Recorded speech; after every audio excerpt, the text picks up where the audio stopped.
نستعينه ونستغفره ونعوذ بالله من شرور أنفسنا ومن سيئات أعمالنا من يهده الله فلا مضل له ومن يضلله فلا هادي له وأشهد أن لا إله إلا الله وحده لا شريك له وأشهد أن محمدا عبده ورسوله يا أيها الذين آمنوا اتقوا الله حق تقاته ولا تموتن إلا وأنتم مسلمون يا أيها الناس اتقوا ربكم الذي خلقكم من نفس واحدة وخلق منها زوجها وبث منهما رجالا كثيرا ونساء واتقوا الله الذي تساءلون به والأرحام إن الله كان عليكم رقيبا يا أيها الذين آمنوا اتقوا الله وقولوا قولا سديدا يصلح لكم أعمالكم ويغفر لكم ذنوبكم ومن يطع الله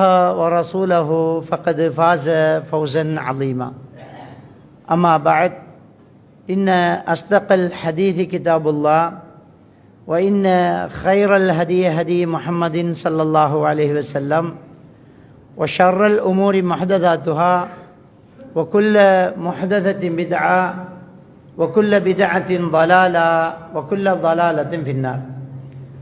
சர்வ புகழும் புகழ்ச்சியும் எல்லாம் வல்ல அல்லாஹ்வுக்கு சுப்ஹானஹு வ தஆலாவுக்கே சலாமும் ஸலவாத்தும் ஸல்லல்லாஹு அலைஹி வஸல்லம் அவர்கள் மீதும் சஹாபாக்கள் தாபீன்கள் தபஅ தாபீன்கள் நல்லோர்கள் எல்லோர் மீதும் என்றென்றும் எப்போதும் உண்டாகட்டுமாக.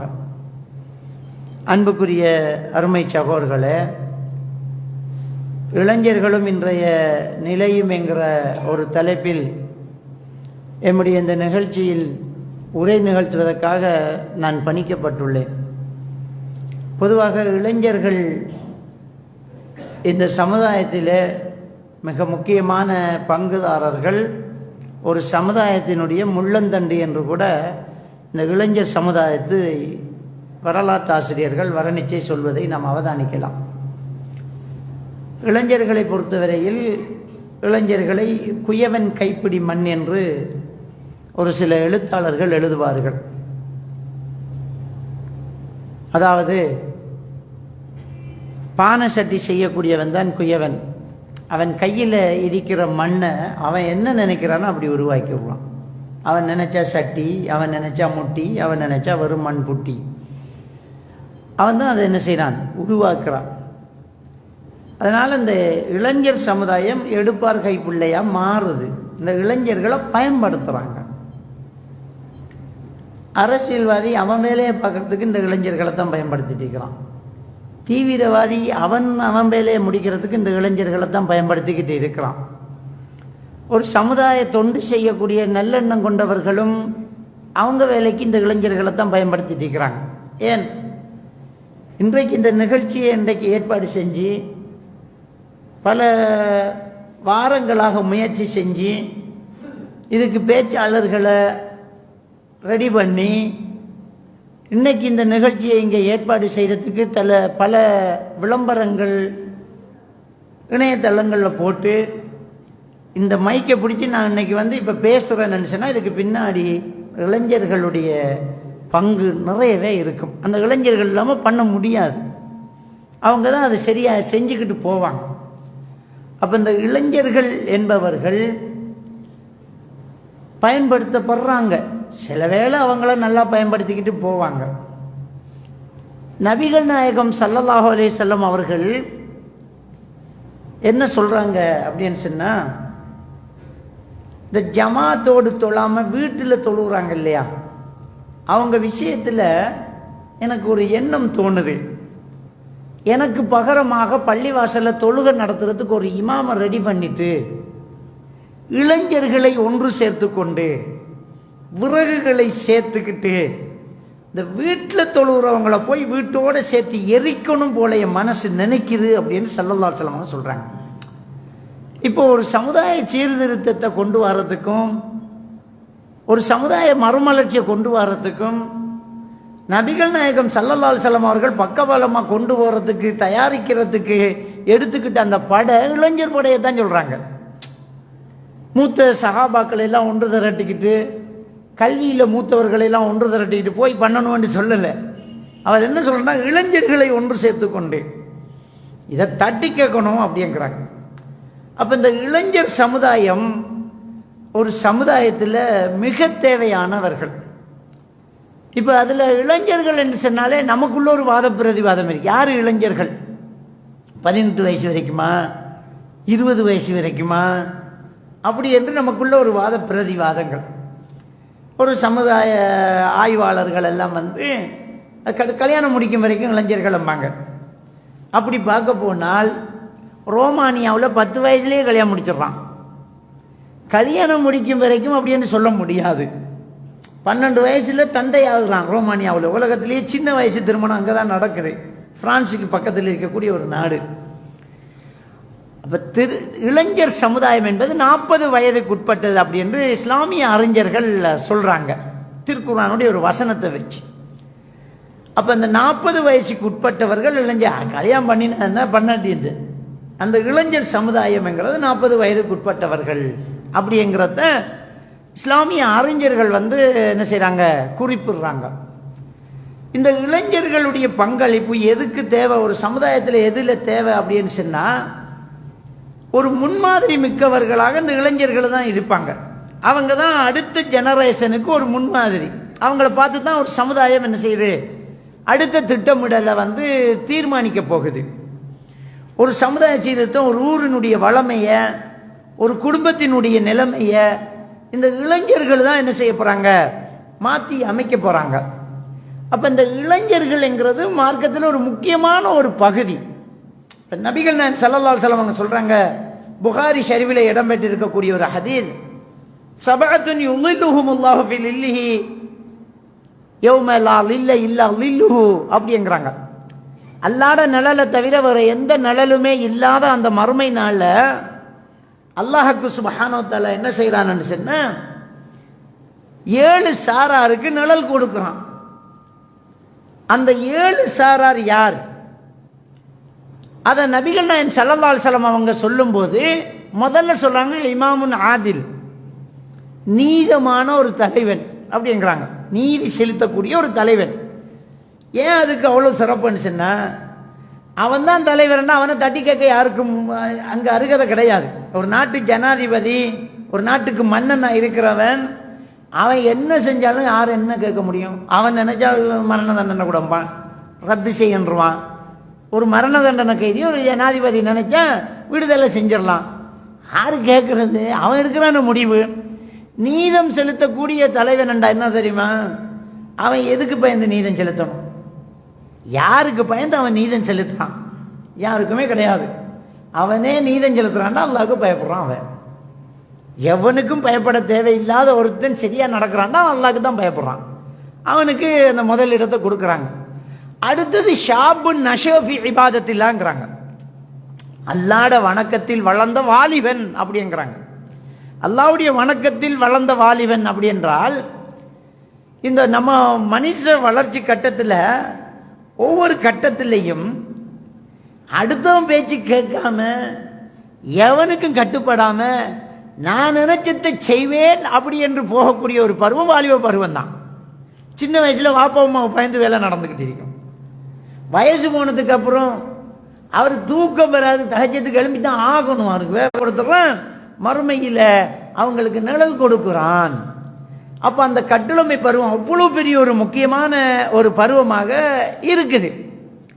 இஸ்லாத்தினுடைய வரலாற்றுகளை எடுத்து பார்த்தால் பெரும் புரட்சிகள் செய்தவர்கள், சமுதாயத்தில் நிலையை மாற்றி போட்டவர்கள், அல்லாஹ்வுடைய கட்டளையை அஞ்சாமல் நிறைவேற்றியவர்கள் எல்லாம் இளைஞர்கள் அப்படிங்கிற பட்டியலுக்குள்ளதான் வர்றாங்க. அதுல மிகப்பெரிய ஒரு தியாகி இப்ராஹிம் அலைஹிஸ்ஸலாத்து வஸ்ஸலாம் தான். அல்லாஹ்வுடைய சோதனைகள் என்ன வந்த போதும் அதை எதிர்த்து நின்று போராடியவர் இப்ராஹிம் அலைஹிஸ்ஸலாத்து வஸ்ஸலாம் தான். எரியிற நெருப்பு கடங்குல தூக்கி போடப்பட்ட போது கூட ஹஸ்பி அல்லாஹு வ நிஅமல் வக்கீல், எவன் உதவியும் தேவையில்லை, அல்லாஹ் இருக்கிறான் அப்படின்னு தைரியமா போய் விழுந்தவர் இப்ராஹிம் அலைஹிஸ்ஸலாத்து வஸ்ஸலாம் தான். யாருமே சப்போர்ட்டுக்கு இல்லாத நேரம், தந்தை கூட எதிரியா இருக்கிறான், எவனுமே சப்போர்ட்டுக்கு இல்லாத நேரத்தில் எடுத்துக்காட்டுக்காக சிலையை உடைச்சி, சிலையை உடைக்கிறோம்னா சிலையை உடைக்க சொல்லி இஸ்லாம் சொல்லல, அவர் செஞ்ச வேலையை பாருங்க. சிலையை உடைக்கிறோம்னா எல்லா சிலையும் உடைச்சிக்கணும், ஒன்னை விட்டுட்டு மற்ற எல்லாம் உடைக்க பாருங்க. அதுதான் காய் நகர்த்துது. பெரிய சிலையை விட்டுட்டு மற்ற எல்லாம் உடைக்கிறாரு. அதுவும் சும்மா உடைக்கல, சொல்லிட்டு செய்கிறாரு. அவருக்கு என்ன பிளான் பண்றாருன்னு சொன்னா, ஒரு கேள்வி வரும், இந்த சமுதாயத்துக்கிட்ட இதெல்லாம் சொல்றாங்க, இந்த கற்களால் உங்களுக்கு ஒன்றும் செய்ய முடியாது, இந்த கல் உங்களுக்கு மழையை தராது, நீங்க செஞ்ச சிலையப்பா இது, இதுக்கு பேசுற சக்தியும் இல்லை, கேட்கிற சக்தியும் இல்லை, இது உதவியெல்லாம் செய்யாதுன்னு சொன்ன போதெல்லாம் அவங்க மறுத்துக்கிட்டு இருந்தாங்க.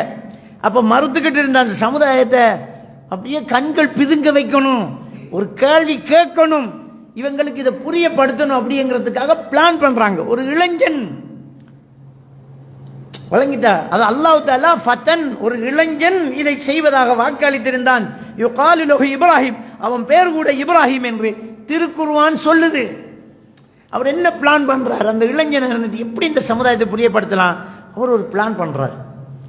அவர் ஒரு விஷயத்தை உருவாக்குறார். எப்படி சொன்னா, சமுதாயத்தை சொன்ன கேட்கல, அவர் ஒரு பிளான் பண்றார்.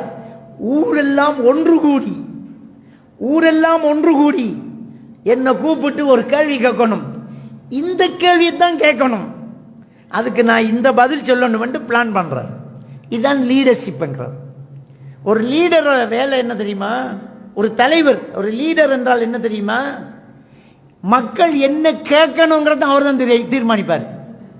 அதுக்கு நான் என்ன சொல்லணுங்கிறதையும் அவர் தான் தீர்மானிப்பார். இது என்ன சந்தர்ப்பத்தில் நடக்கணுங்கிறதையும் அவர் தான் தீர்மானிப்பார். அதுக்கேற்ற மாதிரி வேலை பார்ப்பார். அதான் லீடர், அவன் தான் லீடர். ஆச்சரியமா இருக்கு நமக்கு. இப்ராஹிம் அலைஹிஸ்ஸலாம் என்ன பண்றாரு தெரியுமா? பிளான் பண்றாரு, மக்கள் ஒன்று கூடணும், என்ன கூப்பிட்டு விசாரிக்கணும், இப்படி ஒரு கேள்வி கேட்கணும், அதுக்கு பிளான் பண்றாரு. பிளான் பண்ணி ஃபர்ஸ்ட் காய் நகர்த்துறார். முக்கியமான ஒரு ஒற்றன் வேலை பார்க்குறாங்கல்ல, அரச மட்டத்தில் உள்ள அரசுகிட்ட போய் தகவல் சொல்றாங்கல்ல, அப்படியான ஒருத்தர் ஒரு 2-3 பேரை நெருங்கி ஒரு தகவல் சொல்றார். அஸ்னாமக்கு, ஒரு நாள் இல்லை ஒரு நாள் உங்க சிலைகளை எல்லாம் ஒரு நாளைக்கு உடைக்கத்தான் போறேங்கிறார். உடைப்பேன் அப்படிங்க. ஏன் சொல்றாரு? உடைக்கணும், என்ன தேடணும் அப்படிங்கிறதுக்காக. தலைமறைவாயிரவன் சொல்லிட்டு செய்ய மாட்டான். உடைக்கணும், உடைச்சா நான் தான் உடைச்சேன்னு உங்களுக்கு விளங்கணும், அதுக்காக 2 பேர்கிட்ட சொல்லி வைக்கிறார். சொல்லி வச்சுட்டு ஊர் மக்கள் எல்லாம் ஒன்று கூற நாள், அவங்க வர்ற ஒரு பண்டிகைக்காக ஒன்று கூடுவாங்க. அப்படி எல்லாரும் ஒன்று கூடி ஒரு இடத்துல போற நேரம் சந்தர்ப்பம் பார்த்து உடைக்கிறார். சிலை உடைக்கிறது நோக்கமா? இஸ்லாம் சிலை உடைக்க சொல்லுதா? இல்ல, மனசுல இருக்கிற சிலையை தான் உடைக்கணும். அவர் எடுத்து வச்ச என்ன சிலை உடைக்கிறதா எல்லாத்தையும் உடைச்சிக்கணும், எல்லாம் உடைக்கல. ஒரு பெரிய சிலை, அவங்க முக்கியமா வணங்கின பெரிய கடவுள் என்ற அந்த பெரிய சிலையை வச்சுட்டு மற்ற எல்லா சிலையும் போட்டு உடைக்கிறாங்க. உடைச்சிட்டு கோடாரிய கூட அதிர தலையில தோல்ல கொழுகி வச்சுட்டு வெயிட் பண்ணிட்டு இருக்கிறாங்க, தேடி வருவாங்க அப்படின்ட்டு. ஓடல, காத்துக்கிட்டு இருக்கிறாங்க, என்னடா இன்னும் வரலையே அப்படின்னு. இப்போ ஊர்ல உள்ள மக்கள் எல்லாம் வர்றாங்க. ஒருத்தன் போய் பார்க்குறான், சிலையெல்லாம் உடைச்சி கிடக்குங்கிறான், கூச்சலுறான், மக்கள் எல்லாம் ஒன்று கூடுறாங்க. அதாவது ஒரு கடவுள் கொள்கையில் இருக்கிற தெய்வ நிந்தனை செய்தால் அவன் உசுர கூட விடுறது தயாராயிருப்பான், மற்ற விஷயங்களை மன்னிச்சிடுவான். நம்ம கோயிலை கை வச்சுட்டான், பள்ளியை இடிச்சிட்டான், பன்சலையை இடிச்சிட்டான்டா விட மாட்டான், விடக்கூடாதுன்றான், உசுர விடுறது தயாராகுவான். முகமது நபிக்கு கேலி சித்திரம் வெளியின உடனேயே டென்மார்க்குக்கு எதிராக போர்க்காலத்தில் நின்று கொடியை தூக்கிக்கிட்டு ஆர்ப்பாட்டம் எடுத்துக்கிட்டு பொம்மை எரிச்சு, டென்மார்க்கிற கொடியை எரிச்சு ரோட்ல நின்று ஆர்ப்பாட்டம் எடுத்து பழைய வீடியோ எடுத்து பாருங்க. எவனும் பள்ளிக்கு போய் தொழாதவன் தான். அந்த மத உணர்வு அவனை வேலை செய்ய வச்சு, அந்த முன்னுக்கு நின்று கத்தினவன் பள்ளி பக்கமே போகாதவன், பாவி 5 நேரம் தொழாதவன், முகமது நபிக்கு ஏதாவது ஒன்றுனா தாங்க மாட்டான். இதான் மத நிந்தனை. மதத்துக்கு ஏதாவதுன்னா அப்படியே களத்தில் குதிச்சிருவான். அவ்வளோ பேரும் வந்துட்டான், எல்லாரும் வந்து தர்றாங்க, எவன் பார்த்த வேலை அப்படிங்கிறாங்க. இப்ப ஏற்கனவே சொல்லி வச்ச அந்த முன்னுக்கு வர்றாங்க. ஒருத்தன் சொல்லிட்டு இருந்தான், ஒரு ஃபத்தா, ஒரு இளைஞன் சொல்லி கொண்டிருந்தான், அஸ்லாமக்கும், உங்கள் சிலையை உடைப்பேன் ஒருத்தன் சொல்லிட்டு இருந்தான். யுகாலு லஹு இப்ராஹிம், அவன் பேர் கூட இப்ராஹிம் அப்படின்னு போட்டு தள்ளிட்டான். இது சொல்லி வச்சது அப்படியே சொல்றாங்க. இப்படி நடக்கணும்னு அவர் பிளான் பண்ணிட்டார். அப்படியா, எங்க அவன் பிடிச்சிட்டு வாங்கன்றாங்க. மன்னன் நும்ருது போறாங்க. ஆறு வருகுது, இதுக்கு தான் காத்திருந்தேன் வா. அவர் பிளான் பண்ண மாதிரி வர்றாங்க, வந்தோன்னு வர சொல்றாங்க, வா போவோம் அப்படின்னு போனாங்க. போனோன்னா மக்கள் எல்லாரும் ஒன்று கூடி இருக்கிறாங்க. இப்ப அவர் பிளான் பண்ண மாதிரி மக்களை ஒன்று கூட்டியாச்சு. இப்படி செஞ்சதான் மக்கள் ஒன்று கூடுவாங்க. அவர் ஏற்கனவே அந்த லீடர் பிளான் பண்ணிட்டார். ஒரு இளைஞனால தான் முடியுது இது பாருங்க. எல்லாரும் ஒன்று கூடிட்டாங்க, நினைச்ச மாதிரி எல்லாம் வந்தாச்சா. சரி, கேள்வியை கேளுங்க. அவர் நினைச்ச கேள்விதான் கேட்கப்படுது. இதை யார் செய்தது, இதை யார் செய்தது அப்படி என்று கேள்வி கேட்கணும். இவ்வளவு நாளா இந்த சிலை கிட்ட தான் போய் கேட்டீங்க, மலையத்தா, ரிசுக்கத்தா, தண்ணியத்தா, நிவாரணத்தை தான், நோயிலிருந்து விடுதலை தான் இந்த சிலை கிட்ட தான் கேட்டீங்க. இப்ப அந்த பெரிய சிலை தான் நிக்குது, அது கண்ணு முன்னாடி தான் சின்ன சிலையெல்லாம் உடைஞ்சிருக்குது. மலையை கேட்ட உங்களுக்கு இதை உடைச்சதாருன்னு பெரிய சிலைகிட்ட கேட்க தெரியாதா உங்களுக்கு? இதை சொல்லணும், அதை அழகா சொல்லணும். அவங்க கேட்குறாங்க, இதை யார் செய்தது? பெரியவர் தான் செஞ்சிருப்பாருங்கிறாங்க. பெரியவர் தான் செஞ்சிருக்கணும், அதான் இருக்கார கேளுங்களேன். அப்படி ஒன்னா எல்லாரும் அப்படியே ஸ்தம்பித்து நிலை குலைந்து போனார்கள் என்று திருக்குர்ஆன் சொல்லுது. அப்படியே ஸ்தம்பித்து போனாங்க. என்னடா சொல்றது சரிதானே, என்ன பண்றது அப்படியே ஸ்தம்பித்து போனார்கள் அப்படின்னு திருக்குர்ஆன் சொல்லி இதை பிளான் பண்ண அந்த இளைஞர் தான் முடிஞ்சாங்க. அதுக்கப்புறம் அவங்க என்ன செஞ்சிட்டாங்க, கொஞ்ச நேரம் ஸ்தம்பித்து இருந்தாலும் அப்படியே அமைதி சபை ஆகுது. திடீரென்று ஒருத்தன் இவனை விடக்கூடாதுங்கிறான். அதுக்கப்புறம் மற்றவங்க எல்லாம் கூச்சலுறாங்க, உங்க பங்குக்கு விறகுகளை கொண்டு வாங்கங்கிறாங்க, நெருப்ப மூட்டுங்கிறாங்க. அதெல்லாம் அது யோசிக்கவே மாட்டேங்கிறாங்க. இப்ராஹிம் நபி போடு, என்ன வந்தாலும் நான் தாங்க தயார், அல்லாவுக்காக என்ன வேணும்னாலும் நெருப்பு. சாதாரண ஒரு மனுஷனை எரிக்கிறதுக்கு அவ்வளவு நெருப்பு தேவையில்லை. உயரத்தில் பறந்த பறவைகள் கூட கருகி விழுகிற அளவுக்கு பெரிய நெருப்பு. ஏன்னா உங்க பங்குக்கு விறகு போடுங்க, கடவுளுக்காக போடணும்ன்றாங்க. ஊர் மக்களே விறகு போட்டு எரிச்சா எப்படி எரியும்? பெரிய நெருப்பு, நெருங்க முடியாம போச்சு. கவங்கள் முறையில உருட்டி விடுறதுக்கு ஒரு வண்டி சரி கட்டப்படுது. வண்டியில வச்சு இப்ராஹிம் நபியை கட்டுறாங்க. கிட்ட போய் போட முடியாது இல்ல, தூரத்துல இருந்து உருட்டி விடுறாங்க. உருட்டி விடுறாங்க, போகுது, வண்டி நெருங்குது, நெருப்பு நெருங்குது. புகாரி ஷரீஃபில் இடம்பெற்றிருக்கக்கூடிய ஹதீஸ், இப்ராஹிம் அலைஹிஸ்ஸலாத்து வஸலாம் அவர்கள் நெருப்பில் விழ நெருங்கும் போது அவர் கடைசியாக சொன்ன வார்த்தை என்ன தெரியுமா? ஹஸ்பி அல்லாஹு வ நிஅமல் வக்கீல். ஹஸ்பி அல்லாஹு வ நிஅமல் வக்கீல். அல்லாஹ் போதுமானவன், அவன் என்ன பார்த்துக்குவான். அப்ப கூட நம்பிக்கையை கைவிடலை. நெருப்புல விழுந்தா இனி முடிஞ்சே, ஐயோ அம்மோன்னு கதறணும் நம்ம. அப்பையும் அல்லாஹ் நம்மளை காப்பாற்றுவான். அதுதான் இளைஞர். அதனால இன்னொரு ரிவாயத்தில் வருது, அவர் நெருப்பில் நெருங்கும் போது அல்லாஹ் இன்னொரு விதமா சோதிச்சானா. ஜிப்ரீல் அலைஹிஸ்ஸலாம் வந்து உங்களுக்கு என்ன உதவி தேவை அப்படின்னா, உதவி நீங்க செய்ய தேவையில்லை, அல்லாஹ் பார்த்துப்பான் போங்கன்றார். அதான் அவர் சொன்னது, ஹஸ்பி அல்லாஹு வ நிஅமல் வக்கீல். நீங்க என்ன உதவி பண்றது, அல்லாஹ் பார்த்துட்டு தான் இருக்கான், அவன் பார்ப்பான்.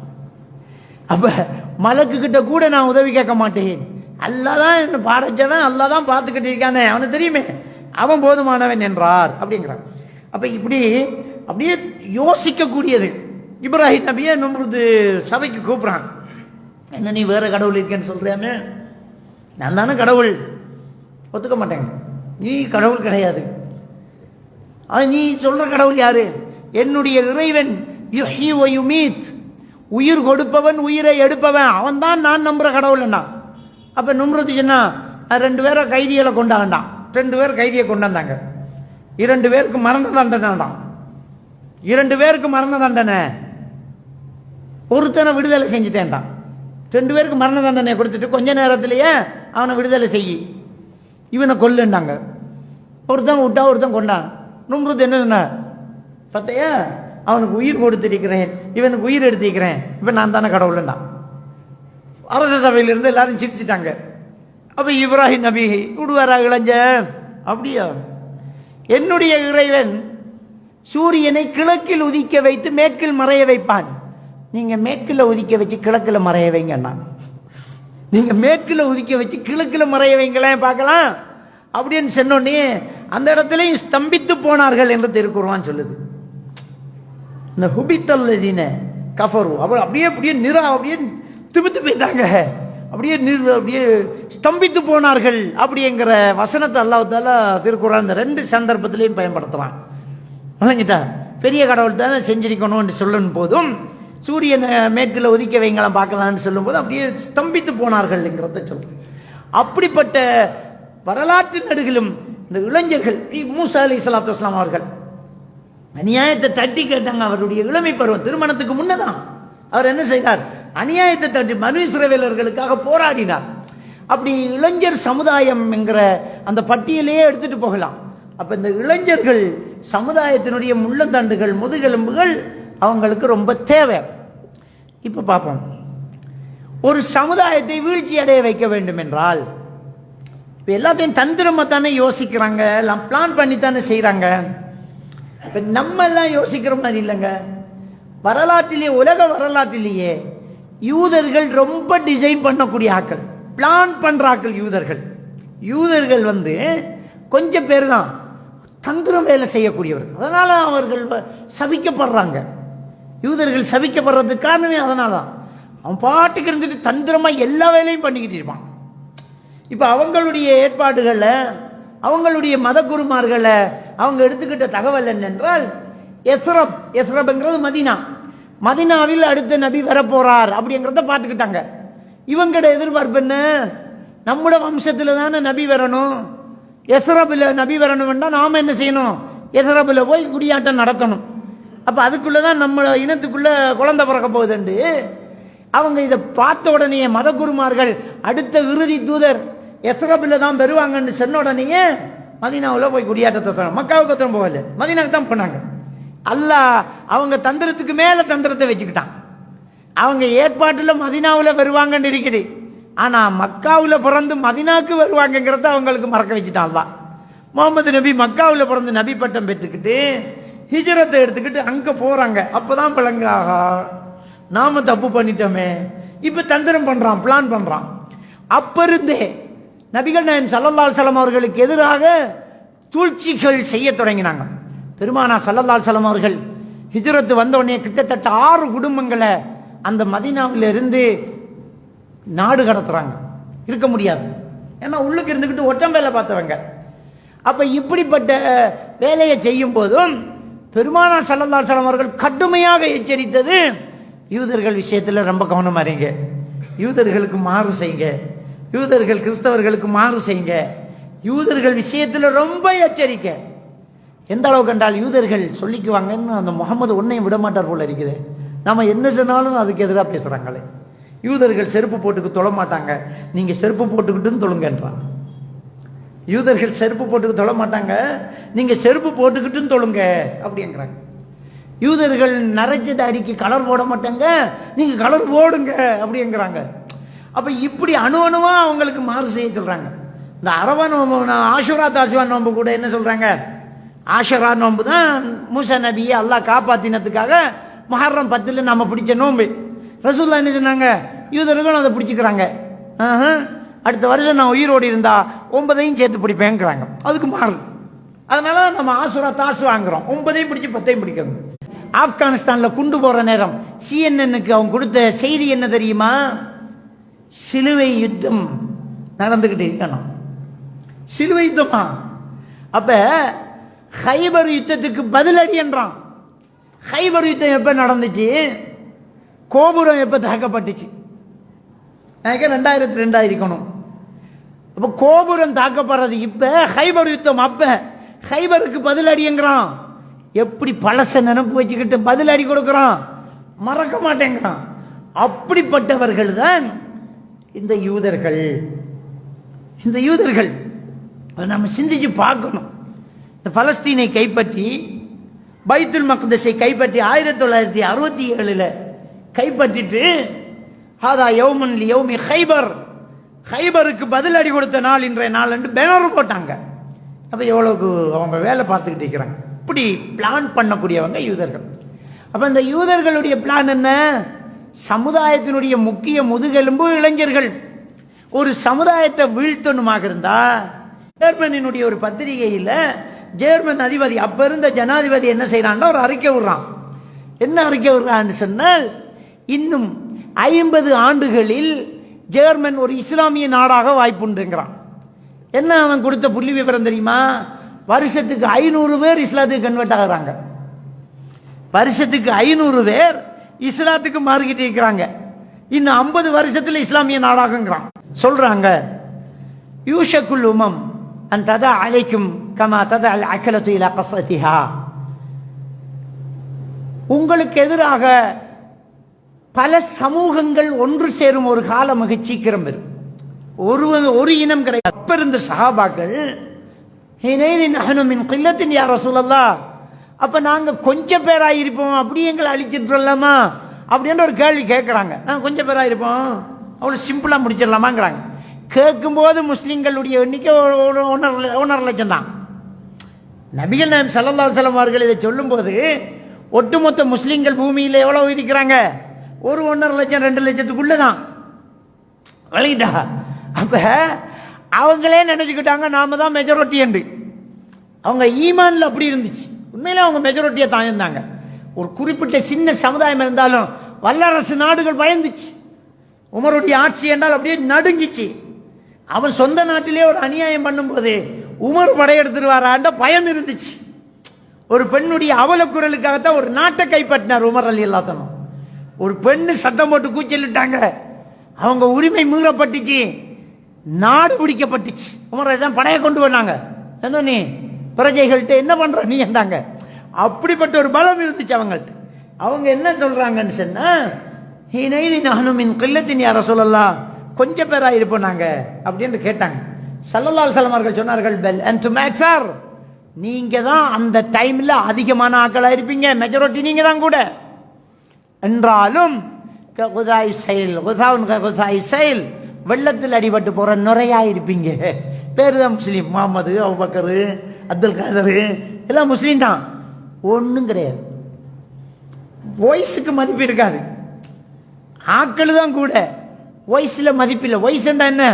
ஒரு ஆள் ஒலிம் இருக்கு இல்லையா, ஒரு ஆளுக்குரிய கட்ஸ் இருக்குது இல்லையா, ஒரு ஆள் அறிக்க விட்டு அப்படியே அடங்கணும், அந்த பவர் இருக்கணும். அது இல்லை, முடுக்க முடிஞ்சு. இன்னும் ஆப்கானிஸ்தான்ல பலஸ்தீன்ல கொண்டு போட்டுட்டு இருக்கிறான். எத்தனை இஸ்லாமிய நாடுகள் இருக்குது, நிறுத்துங்க, ஒன்னையும் கணக்கெடுக்க மாட்டேங்க, ஒன்னையும் கணக்கெடுக்க மாட்டேங்க. ஆனா நம்ம முஸ்லிம்களுக்கு ஒரு கட்சி இருந்தால் நிறுத்துங்க, பயந்துடணும். ஓஹோ, அவன் நிறுத்த சொல்லிட்டா, நிறுத்தாட்டி காலி தான் அப்படிங்கிற ஒரு பயம் இருக்குதா? இல்ல. இதுக்கு பெட்ரோல் ஊத்துற நம்ம நாடு தான், வளம் முழுக்க இஸ்லாமியர்கள்ட்ட தான். இங்க பெட்ரோல் எடுத்தா அங்க போட்டுக்கிட்டு இருக்கிறான், நிறுத்து நிறுத்து காலை விழுறான், நிறுத்த மாட்டான், அடிப்பேங்கிறான் அவன். உலக சட்டங்கள் இப்படித்தான் இருக்குது. அப்ப அவங்க வெள்ளத்தில் அடிபட்டு போற நுரைகளாயிருப்பீங்க அப்படிங்கிறாங்க. சொல்லிட்டு ஸல்லல்லாஹு அலைஹி வஸல்லம் அவர்கள் சொன்னார்கள், எதிரிகளிடத்தில் உங்களை பற்றிய பயத்தை அல்லாஹ் எடுத்துருவான், உங்களை பயப்பட மாட்டாங்க எதிரிகள். முஸ்லிம்கள் எந்த பயமும் வராது அவனுக்கு. உங்களிடத்துல வகுனுங்கிற ஒரு நோய் பரவிடும் அப்படிங்கிறாங்க. வகுனுங்கிற நோய் என்றால் என்ன? வகுன் என்றால் என்ன? அதை கேட்கிறாங்க சஹாபாக்கள். ஒமல் வகுனு யா ரசூலல்லாஹ், வகுன் என்றா என்ன யா ரசூலல்லாஹ்? அப்ப ஸல்லல்லாஹு அலைஹி வஸல்லம் அவர்கள் சொன்னார்கள், கராஹியத்துல் மவுத்,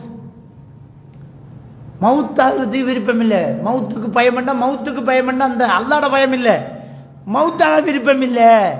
ஹுப்பு துன்யா, உலக ஆசை. இந்த உலக ஆசையும் மரணிக்க விருப்பம் இல்லாத ஒரு நிலையும் தான் வகுனுங்கிற நோய். இது வந்துடும், இது வந்துடும். உங்களை பற்றி அவனுக்கு பயம் இருக்காது, பேரளவில் முஸ்லீமா இருப்பீங்க, உள்ளுக்குள்ள ஒன்றும் இல்லை.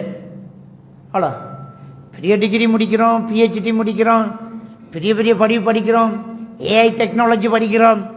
ஜனாசா தொழுகைக்கு அப்ப சட்ட முறை சொல்லி கொடுக்காட்டி திடுமா இமாம் வந்து முன்னுக்கு சொல்லணும். எத்தனை மைய தொழுதுருப்போம். சொல்லுவார், ஜனாசா தொழுகை எல்லாரும் இன்ஷா அல்லாஹ் சஃப்களை செஞ்சு கேட்கவங்களுக்கு நில்லுங்க, 4 தக்பீர், முதலாவது தக்பீர்ல சூரத்துல் ஃபாத்திஹா. அப்பதான் கேட்கான், டிகிரி முடிச்சவர் கேட்டுக்கிறீங்க. சூரத்துல் ஃபாத்திஹா. ரெண்டாவதுல ஸலவாத்,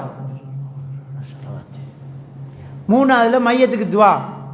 துவா பாடம் இல்லை, துவா தான் நிறைய பேருக்கு தமிழால தான் பாடம். பாப்பாக்கு துவா இல்லை, பாடம் இல்லை. பாப்பாக்கு ஓதுறதுக்கு பிள்ளைக்கு பாடம் இல்லை, காக்காக்கு ஓதுறதுக்கு தம்பிக்கு பாடம் இல்லை, மகனுக்கு ஓதுறதுக்கு பாப்பாக்கு பாடம் இல்லை.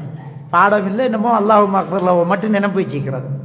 4வதுல சலாம். ஓகே, இப்ப ஞாபகம் வந்துட்டு டிகிரி முடிச்சவங்க PhD முடிச்சவங்க, மார்க்கத்தில் 0, உலகத்தில் ஹீரோ. இந்த நிலை வரும் அப்படின்னு நபிகள் நாயகம் ஸல்லல்லாஹு அலைஹி வஸல்லம் எச்சரிச்சாங்களே. இந்த நிலையை உருவாக்குறான் அவன். யூதர்கள் என்ன பண்றாங்கன்னு சொன்னா, இந்த நிலையை உருவாக்குறான். இந்த இளைஞர்களை என்னையாலும் பண்ணு, மார்க்கத்தை மட்டும் படிச்சிடாது. இப்ப என்ன நிலைமை? எல்லாருக்கிட்டையும் போனை கையில கொடுத்தாச்சு.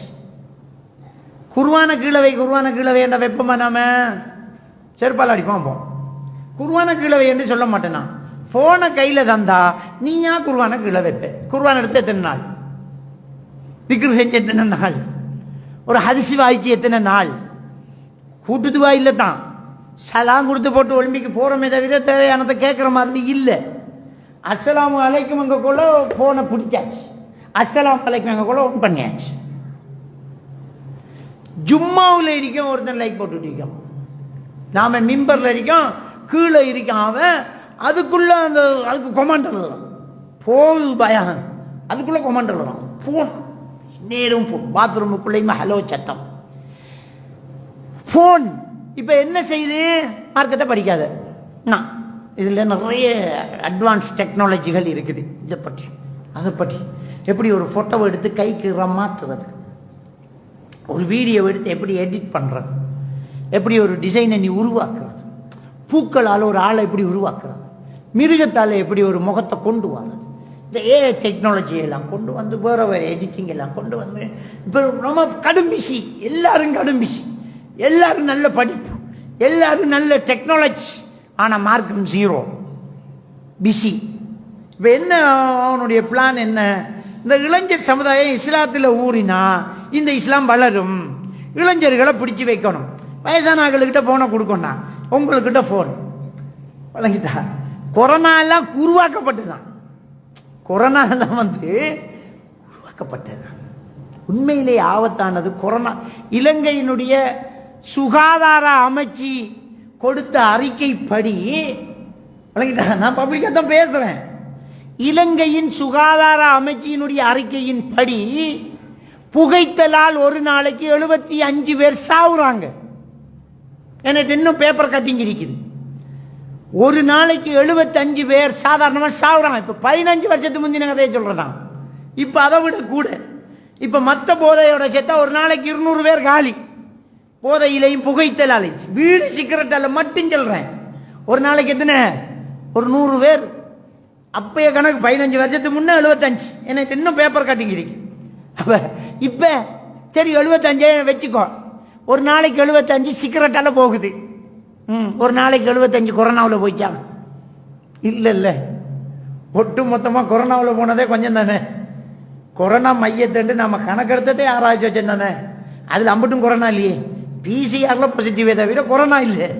அதே நம்ம கொரோனா எடுத்தாலும் 2 வருஷத்துக்கு அவ்வளவுதானே. இது ஒரு வருஷத்துக்கு எவ்வளவு வருது? 25,000 பேர் ஒரு வருஷத்துக்கு காலி. 25,000 பேர் போகுது. அப்ப 4 வருஷத்துக்கு 1,00,000 பேர் புகைத்தலால சிகரெட்டால காலி. எதுக்கு படம் ஒதுக்கி, எதுக்கு பாதுகாப்பு கொடுத்து, எதுக்கு மக்களை பாதுகாத்து, எதுக்கு மாஸ்க் கட்டி, எத்தனை வீடி கம்பெனியை இழுத்து மூடி, எத்தனை சிகரெட் கம்பெனி இழுத்து மூடி, வீடு வித்த சிகரெட் வித்த கடைக்கு ரெட் நோட் ஒட்டி ஒட்டி இது பெரிய கொரோனா கடை சொல்லி போட்டு தடுத்து மக்களை பாதுகாக்கிற அக்கறை இருக்க வேணுமா இல்லையா? இல்லையே. அதெல்லாம் செய்யற மாதிரி இல்லை. இது ஒரு மாஃபியா நடந்துச்சு. நடந்ததுதான் நடந்துச்சு. பிள்ளைகள கையில போன் வந்துட்டு ஸ்கூலை மூடி போட்டு போனை கையில கொடுத்தாங்க. இதுக்கு ஸ்கூலை திறந்து கொரோனா பிடிச்சிருந்தாலும் கொஞ்சம் பிள்ளைலாம் செத்துரிக்கும். இந்த போனை கையில கொடுத்ததால நிறைய பேரண்ட்ஸும் செத்துட்டாங்க. நிறைய பிள்ளைகளை கற்ப காணல்ல தேடுறாங்க, ஒழுக்கத்தை காணல்ல ஓடுறாங்க. பிள்ளைகள்கிட்ட பிள்ளைகள் இல்லை, வெறும் ரோபோக்கள் வாழ்ந்துகிட்டு இருக்குது. தகப்பனுக்கு கட்டுப்பட்டு பயந்து நடந்த அந்த பிள்ளைகளை காணல.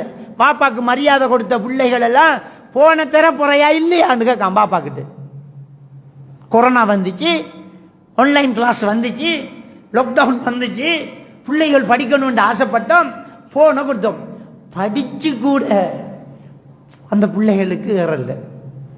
ஒழுக்கத்தை சேர்த்து படிச்சுக்கோ. ஒழுக்கம் வித் படிப்பு. இப்பதான் நாம ஆரம்பத்தில் படிச்சது. ஸ்கூல்ல என்னத்தை படிச்சு கொடுக்கும்? ஒழுக்கத்தோடு சேர்த்து கல்வி. அதானே ஸ்கூல். இப்ப ஒழுக்கெல்லாம் கிடையாது. ஒன்லி கல்வி. அந்த கல்வி எப்படி சேர்றதோட கையப்பட்டு என்ன இஞ்சால சீனி போட வந்தாக்குமா என்று கேட்காங்க. சேருக்கு கொடுக்குற மரியாதை. நாங்கள்லாம் சின்ன வயசுல படிச்சு தர சேரை கண்டா சாரத்தை சரியாக்கி கலிசனை சரியாக்கி சேட்டை சரியாக்கி என்ன சேரன்னு பயந்து ஒரு மரியாதை. ஒரு வயசுக்கு மூத்தாள் வந்தா அப்படியே எழுந்து நின்று இங்க அப்படியே பெரியப்பாண்டா ஒரு பயம், பாப்பா அப்படியே அப்படியே எழும்பி இருந்துரும். இப்ப காலுக்கு மேல காலை போட ஹாய் ஹாய் பிக் டேட் பெரியப்பான்னு சொல்ல மாட்டேன். அதுக்கு இங்கிலீஷ் எல்லாம் வச்சுக்கான். பெரியம்மாக்கு மேக்சிமம், சின்னம்மாக்கு மினிமம், உம்மாக்கு மம் வச்சிருக்கான். பேர் வச்சிருக்கான். பேர் வச்சுக்கிட்டு நடக்குது. அப்ப மரியாதையை காணல, ஒழுக்கத்தை காணல. அப்பெல்லாம் பாப்பா ஸ்கூல்ல சேர்க்கிற எப்படி தெரியுமா, நரிக்கின்ற பிள்ளை கண்ணை மூக்கை தவிர மற்ற இடம் எல்லாம் வெளுத்து பாங்கி படிப்பிச்சு கொடுங்க அசரத்தன் தான் கொடுக்குற. சார் அடிங்க சார், கண்ணை மூக்க விட்டு போட்டு மற்ற இடம் அடிங்க சார். இப்ப எப்படி பிள்ளையில சேர்க்கிற நம்முடைய ஜெனரேஷன் இன்னைக்கு பிள்ளை தொட்டா தெரியுதாங்க 119 ஓ மைண்டு அப்படின்னு போனா சார் பேரம்ப தூக்கி போட்டுருவார், படிச்சு கொடுக்கணும். அப்ப என்ன பிள்ளை வளர்க்குற, ஒழுக்கத்தை காணல், போன் கையில். இளைஞர் சமுதாயத்தை இஸ்லாமிய சமுதாயமாக உருவாக்க முடியல.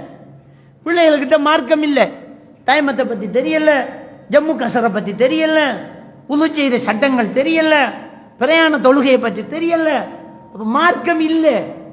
இதுல இஸ்லாம் என்ன தீர்ப்பு சொல்லுதுங்கிறது தெரியல, இதுல என்ன சட்டம், இது ரசூலுல்லாஹ் என்ன சொன்னாங்கன்னு தெரியல, மார்க்கம் என்ன சொல்லுது தெரியல. ஆனா மார்க்கத்துக்கு எதிரானவன் என்ன சொல்றானோ அதெல்லாம் தெரியுது. சிந்திச்சு பாருங்க. அப்ப இந்த மக்கள், இந்த இளைஞர் சமுதாயத்தை என்ன செய்யறான்னு சொன்னா அவன் ஸ்டைலுக்குள்ள கொண்டு வரான். அவன் ஸ்டைலுக்குள்ள கொண்டு வரான். அதுக்கு அவன் வச்ச பெயரு, இந்த ஒட்டுமொத்த உலகமும் ஒரு குளோபல் வில்லேஜ் என்ற ஒரு பேரை கொண்டு, காமன் நேம், உலகம் ஒரு குளோபல் வில்லேஜ், குக்கிராமம் அப்படின்னு கொண்டு வந்தான். இந்த குக்கிராமத்தை உருவாக்குவதற்கு அவன் கொண்டு வந்த திட்டம் குளோபலைசேஷன், உலகமயமாக்கல். இந்த குளோபலைசேஷனுக்கு அவன் கொண்டு வந்த ஆயுதங்கள் ஊடகங்கள், மீடியாக்கள். இந்த மீடியாக்கள் மூலமாக உலகமயமாக்கலை கொண்டு வரான். உலகமயமாக்கல் அவன் என்ன நினைக்கிறான், அது உலகத்தில் ஒரு ஊருக்கு ஒரு ஃபேஷன், ஊருக்கு ஒரு டிசைன் இருக்கும். அந்த ஊரில் இப்படித்தான் ஷர்ட் போடுவான், இந்த ஊராக்கள் இப்படித்தான் சாரி கட்டுற, இந்த ஊராக்கள் இப்படித்தான் மொக்காடு போடுற அப்படின்ற ஒரு ஊருக்கு ஒரு ஃபேஷன், ஊருக்கு ஒரு ஸ்டைலு, ஊருக்கு ஒரு முறை இருக்கும். இப்ப இந்த குளோபல் வில்லேஜ் என்று கொண்டு வந்து என்ன செய்யறான்டா, எங்க இருக்கான்னு தெரியாத தலைவன் அவன் நினைக்கிறது தான் இந்த உலகத்துல சின்ன கிராமத்துக்குள்ளேயுமா தான், சிட்டியிலையும் அதான் நடக்குது. உதாரணத்துக்கு சொன்னா, நாம முடிய எப்படி வெட்டணும் என்று தீர்மானிக்கிறல்ல, அவன் தீர்மானிக்கான். அவன் எங்க போனாலும் ஒரு வைத்தியாரத்தனமான ஒரு முடியை வெட்டிக்கிட்டு இருக்கிறாங்க. அப்படியே வள்ளச்சி அப்படியே ஓட்ட வெட்டி நடுவில் மட்டும் அப்படியே தூக்கி போட்டு வச்சுக்கான். இது ரசூலுல்லாஹ் தடுத்த முடி. இதை சொல்றது கஸ்ஆன். நஹா ரசூலுல்லாஹி ஸல்லல்லாஹு அலைஹி வஸல்லம் அனில் கஸ்ஆ என்ற ஹதீஸ்ல வருது. கஸ்ஆ முறையில் நபிகள் நாயகம் ஸல்லல்லாஹு முடி வெட்டுவதை தடுத்தார்கள். எப்படி நபிகள் நாயகம் ஸல்லல்லாஹு அலைஹி வஸல்லம் அவங்க என்ன செய்றாங்க, ஒரு பக்கம் ஒட்டி ஒரு பக்கம் வைக்கக்கூடிய இந்த முடி வெட்டும் முறையை தடுத்தார்கள். அப்படி ஹதீஸ்ல வருது. அப்ப அந்த ஹதீஸ்ல வரக்கூடிய அந்த முடி வெட்டும் முறையை ரசூலுல்லாஹ் எதை தடுத்தாங்களோ அதான் எனக்கு பெஷன் ஆக்கணும். நபிக்கு மாற்றமா ஆக்களை கொண்டு வரணும் தானே. நம்முடைய நபிக்கு எதிராக நம்முடைய சமுதாயத்தை உருவாக்குறதுக்கு அவன் பிளான் பண்ணிட்டான். உண்மையா வாப்பாமாருக்கு தெரியா, அது பெஷன் ஆக்கி கொண்டு சின்ன கைப்பிள்ளையும் கொண்டு போய் 1.5 வயசு பிள்ளைய கொண்டு போய் முடிய வெட்டிக்குவா. நாமளே போய் குந்தினா அவனுக்கு வேலை. இப்படித்தான் இப்ப எல்லாரும் முடி வெட்டுறோம். வெட்டி முடிச்சது போறதா நித்திர முடிச்சா என்னடா நான் வெட்டிக்கிறேன் என்று கேட்கிறாளோ. இல்லை சார், அப்படித்தான் எல்லாரும் வெட்டுறேன். இப்போ அடி மொட்டை அப்படி வெட்டே இல்லாது. ரசூலுல்லாஹ் தடுத்தது. இப்போ நான் யோசிச்சு கொஞ்சம் சிந்திச்சு பாருங்க. இந்த காசாவில் மக்கள் அழிஞ்சுக்கிட்டு இருக்கிறாங்க. எப்படி ஆத்திரம் பெறுது. காசாவில் மக்கள் அழிகிறாங்க. சின்ன குழந்தை செத்துக்கிட்டு பள்ளிவாசல தொலை குண்டு வைக்கிறான். நம்மளோட முஸ்லீம்கள் அனாதையால் ஆகுறாங்க. சதைகள் துண்டு துண்டாகுது. இது பண்ற அந்த யூத மேல, இதை பண்ணக்கூடிய அந்த யூத காட்டு மிராண்டிகளை மனசாலையே அப்படியே கட்டிச்சு குதறோம். நாய்கள்ங்கிறோம், நாசமா போனவனுங்கிறோம். இந்த வீடியோ பார்க்கும்போது இந்த இளைஞர்கள் அப்படியே கைபொம்மைகளாக அவன் மாத்திட்டான். இப்ப அவன் நினைக்கிறத நாம செய்யறதுக்கு அவன் என்ன செய்யறான், தூண்டுதல்களை கொண்டு வாரான். இப்படித்தான் நீ தூங்கக்கூடாது. இதை வைக்க ஹோட்டல் விடிய விடிய நைட் கிளப். நாம் அங்கே இங்கே பயணம் போய் நைட்டில் கொழும்புலேருந்து நடிச்சாமங்கள் ரோட்டால் போக வந்தால் அந்த நடிச்சாமம் புஷ்கு புஷ்கண்டு ஹெல்மெட் இல்லாமல் 3 பேர் 4 பேர் ரோட்டில் நைட்டில் எல்லாம் பொடிய இளைஞர்கள். எங்கே இவங்களோட வாப்பாமார் எல்லாம் எங்கே? ஒரு சில வாப்பாமார் தூங்கிக்கிட்டு இருக்காங்க, ஒரு சில வாப்பாமார் உழைச்சிக்கிட்டு இருக்காங்க வெளிநாட்டில். உம்மாமாருக்கு கட்டுக்கு அடங்குது இல்லை. அப்போ நம்முடைய கைக்குள்ளே எடுக்க முடியாத அளவுக்கு பிள்ளைகள் வளர்றாங்க. பிள்ளைகளை பெற்றோர்கள் வளர்த்த காலம் மலையேறி போச்சு. இப்போ பெற்றோர்களை பிள்ளைகள் வளர்த்துக்கிட்டு இருக்குது. வழங்கிட்டா மகரி வட்டா ஊட்ட வரணும், கம்ப பிரம்ப எடுத்து வச்சுக்கிட்டு நிற்பார் வாப்பா. மகரிக்கு வாங்க வரைய கூட கேட்டுக்குள்ளால உள்ள விரல் இல்லையா சுள்ளணும். இப்போ 12 மணியா பேட்டி எங்கடி உண்ட புள்ள அவர் கொண்டாடிக்கு தான் ஏசுறேன். அவன் பெறுவான், நீங்கள் பாட்டுங்களேன் அவன் சமாளிக்கிறேன். அவன் 12 மணிக்கு புறதான் பெறுவான், 1:30 மணிக்கு 2 மணிக்கு அவன் பெறுவான். எங்கடா இருந்து வாராய் அப்படி என்ன வைப்பார்? என்ன சொல்லி என்னைய போற இல்லைங்க நான் பாப்பா இல்லை ஒன்றும் இல்லை, சும்மா தெரிஞ்சுக்கிறதுக்கு. அதுக்கு 2 மணி இங்கிலீஷ் சொல்லு அசைன்மெண்ட் அம்மா. 2 மணிக்கு வந்து அசைன்மெண்ட் உண்டு, ஹோம் பேக், டீம் பேக். நாளைக்கு ஸ்கூலில் பெரிய ஃபங்க்ஷன் ஒன்று இருக்குது, அதுக்கு ஒரு டீம் பேக் ஒன்று செஞ்சுட்டு வாரோம். ஓ டீமாக உட்காந்து கஞ்சா குடிச்சு விட்டு வாரான் அவன். அப்படியா மகன்? இவ்வளவு தான் ஒரு தகப்பனால சொல்ல முடியுது. நான் கேட்குறேன், கையால் ஆகாத தகப்பனுகள் குறைஞ்சபட்சம் பிள்ளை முடிய வெட்டுறதுல டிசைன் சொல்ல முடியாத வாப்பா தான் இன்றைக்கு. ஒரு பாப்பா ஏன் அப்படி முடி வெட்டுற, இப்படி முடி வெட்டனா ஒழுங்கா போய் ஒழுங்கா வெட்டிக்கு வா அப்படின்னு சொன்னா இப்படிதான் வெட்டு. சின்ன வாலி, ஒரு வாழை ஒரு வாப்பா வாழை அடக்க முடியல. குறைஞ்சது தலையில வெட்டுற முடிய இப்படித்தான் முடி வெட்டணும் என்று சொல்லி மாத்த முடியலாட்டி நாம் என்ன வாப்பா, நாம் என்ன உம்மா? நாம நினைச்ச நேரம் அவன் வீட்டை வந்து நிக்கான் இல்லாட்டி நாம் என்ன வாப்பா உம்மா? அப்ப அவன் நம்மளை வளர்க்கானா நாம் அவனை வளர்க்கமா? கோழி தீன் போட்டு இறைச்சி கோழி வளர்க்குற மாதிரி தான் அந்த பிள்ளைகளை வளர்த்துக்கிட்டு இருக்கோம். அதாவது நல்ல ஸ்கூலில் சேர்க்கும், நல்ல உடுப்பு வண்டி கொடுக்கும், நல்ல ஷூ வண்டி கொடுக்கும், நல்ல சாப்பாடு. புதுசாக ஒரு கடை ஒன்று தந்திருக்கேன், இதில் நல்ல பர்கராம் போ வேண்டு பர்கர், இதில் ஃப்ரைட் ரைஸாம் ஆட்டி, இதில் டொல்ஃபினாம் போடு. எந்த ஹோட்டலில் எந்த பிள்ளைக்கு சாப்பாடு வண்டி கொடுக்கல, நாம் எல்லாம் வண்டி கொடுக்கோம், எல்லாம் வண்டி கொடுக்கோம். பிள்ளை பாட்டுக்கு நல்லா திண்டு கொளுத்து இருக்கி நாம சொன்ன பேச்சு பிள்ளை கேட்குது. நாம சொன்ன பேச்சு கேட்குது. இதான் பாப்பா மாற நல்லது. அப்போ அந்த இளைஞர் சமுதாயம் ஆற கையில் பெருகி நம்ம பெத்த பேர் வச்ச சோறு கொடுக்குற. ஆனால் வளர்க்குறான் யூதன். எப்படி வளர்க்குறான்? இன்டர்நெட்டில் வளர்த்துக்கிட்டு இருக்கான் பிள்ளைகளை. இன்டர்நெட்டில் நம்மளோட பிள்ளைகள் அவன்ற கொண்ட்ரோல் இருக்கு. இதுதான் குளோபலைசேஷன், இதுதான் குளோபலைசேஷன், இதுதான் உலகமயமாக்கல். விளங்கிட்டா? அவன் என்ன கொண்டு வரான்னு சொன்னா, ஒட்டுமொத்த உலகத்துக்கு ஒரு கரன்சியை கொண்டு வரணும், காசு. இப்போ நமக்கு ரூபா, அங்கெல்லாம் ரியால், ஜப்பானில் என், விளங்கிட்டா? குவைத்தில் என்ன டினார். அப்போ ஒவ்வொன்றையும் வேற வேறையா வச்சிருக்கு இல்லையா? இந்த குளோபலைசேஷன் ஊடாக என்ன செய்யறான்டா, ஒட்டுமொத்த உலகத்துக்கு ஒரு கரன்சி, கிரிப்டோ கரன்சி. கையால் பிடிக்கணும்னா, கண்ணால் பார்க்கணும்னா பேரு கிரிப்டோ கரன்சி. இப்போ நம்மகிட்ட இருக்கிற ரூபாயை அதுக்கு மாற்றலாம், டாலரை மாற்றலாம், எல்லாம் மாற்றலாம். அந்த காசு ஆன்லைனில் இருக்கும். நம்முடைய அக்கௌண்ட்டில் இத்தனை கோடி ரூபா கரன்சி இருக்குது. அது ஒட்டுமொத்த உலகத்துக்கும் ஒரு காசு தான். இப்போ அந்த காசை கூட உண்டாக்கி, ஒட்டுமொத்த உலகத்தையும் உண்டாக்கி, அவன் நினைச்ச டிசைன் இங்கே உருவாக்கி, ஒட்டுமொத்த உலகத்தையும் தயாராக்கி, தஜ்ஜால் வந்தா முழு பெரும் கால உலகத்துக்கு தயாராக்கிக்கிட்டு இருக்கான். நமக்கு விளங்க மாட்டேங்குது. தஜ்ஜால் வந்தா அப்படின்னு முழு பெரும் நம்மளோட முழு பேர ஹிஸ்டரியும் அவன் ஹார்ட் டிஸ்கில் பதிஞ்சாச்சு. நான் என்ன விரும்புகிறேன், நான் என்ன ரசிக்கிறேன், நான் என்ன செய்கிறேன், நான் எத்தனை மணிக்கு எழும்புறேன், நான் எத்தனை மணிக்கு தூங்குறேன் என்கிறத இன்னைக்கு ஒரு யூதம் பார்த்துட்டு இருக்கேன். ஏன்? நான் தான் ஃபோன் பாதிக்கிறேன், என் ஃபோனில் எல்லாம் இருந்துச்சு.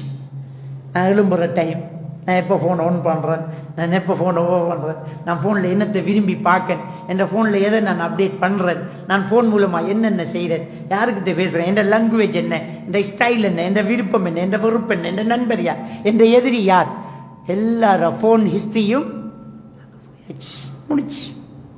முழு பெற தகவலும் இருக்கு. அப்ப இப்படி இந்த உலகத்தையே நான் கொண்டு வர போறேன் என்ற ஸ்டைல கொண்டு வர போறேன் அவன் துடிச்சுக்கிட்டு இருக்கிறான். நாம பலிக்கடாவாயிட்டு இருக்கிறோம், கடாவாகிறோம். நாம நம்முடைய பிள்ளைகள் அதுக்கு என்ன செய்யுது? பலி ஆகுது. சிந்திச்சு பாருங்க. அப்ப இளைஞர் சமுதாயத்தை முடக்கினால் இஸ்லாமிய சமுதாயம் முடங்கும். நாளைய ஜெனரேஷனை காணல. மார்க்க கல்வியை படிக்கிறதுக்கு மதரசாக்களை காணல. மதரசாக்களுக்கு ஹெல்ப் பண்ண ஆள் இல்லை. மதரசாக்களை உருவாக்கி மார்க்க கல்வியை படிப்பிச்சு பிள்ளைகளை மார்க்கத்தோட கொண்டு வரணுமே. ரிசுக்கு அளக்கிற அல்லாஹ். நாம் என்ன யோசிக்கணும்னா, பிள்ளை எதிர்காலத்தில் நல்லா சம்பாதிக்கணும், நல்லா படிக்கணும், நல்ல தொழிலுக்கு நம்ம படிப்பிக்கணும் என்று தான் நம்ம யோசிக்கிறோம். மார்க்கத்தை கொண்டு வரணுங்கிறத நம்ம யோசிக்க மாட்டேங்கிறோம். சூரா அல் ஹூத் வசனம் 6 அல்லாஹ் தஆலா சொல்றான், ஒமா மின் தாப்பத்தின் ஃபில் அர்லி இல்லா அலல்லாஹி ரிஸ்குஹா. இந்த உலகத்தில் உள்ள ஒவ்வொரு உயிருக்கும் ரிஸ்க் பொறுப்பை நாம் எடுத்துட்டோம் அப்படின்னு அல்லாஹ் தஆலா நேரான் சொல்லி காட்டுறோம்.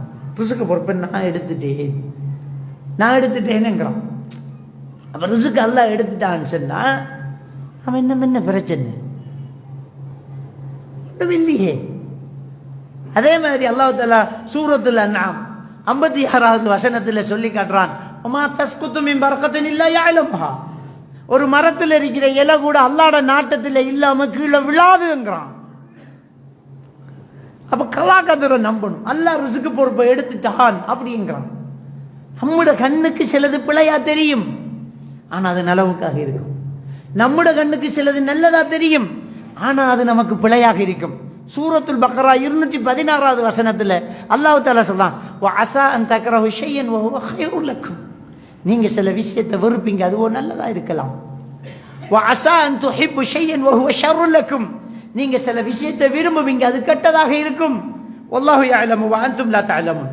அல்லாஹ்க்கு தான் தெரியும், உங்களுக்கு தெரியாதுங்கறான் சூரத்துல் பக்ரா 216.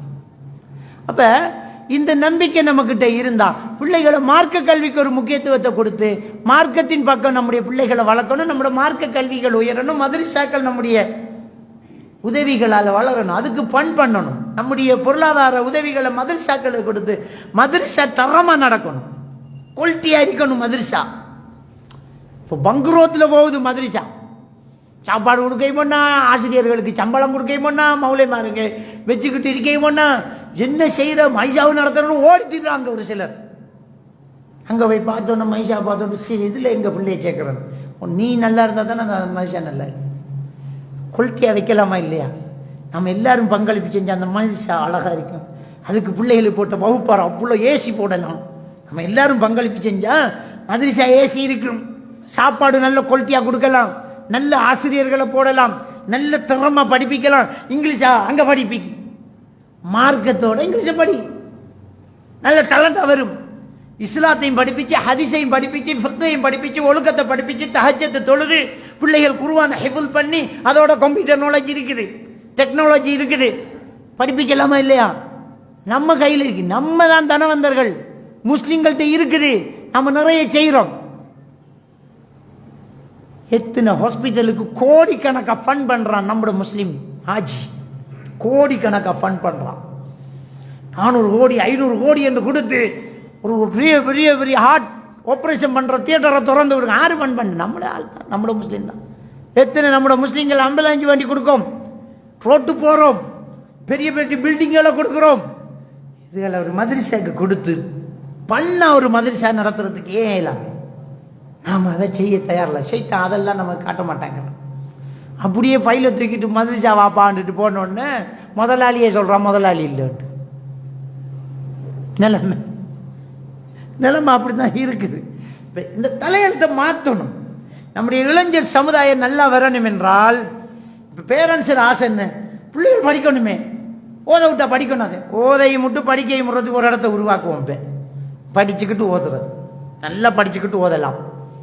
நல்ல நல்ல ஒரு டாக்டராக இருந்துக்கிட்டு ஒரு மார்க்க பிரச்சாரகராக இருக்கிறான், ஒரு ஆலிம், ஒரு நல்ல ஒரு காரி, ஒரு ஹாஃபிலா இருந்துக்கிட்டு ஒரு நல்ல ஒரு படிப்பில் உச்சகட்டத்தில் ஒரு பெரிய இன்ஜினியர் ஆயிரு, ஒரு டாக்டர் ஆயிரு, ஜட்ஜ் ஆயிரு, ஒரு ஹாஃபில் ஆயிரு, ஒரு ஆலிம் ஆயிரு, ஒரு மார்க்கப்பட்டுள்ளவனாய் இஸ்லாம் இருக்கணும், மனுஷனாக இருக்கணும் முதல். அதுக்கு பிறகுதான் இன்னொரு தொழிலதிபராக மாறுது.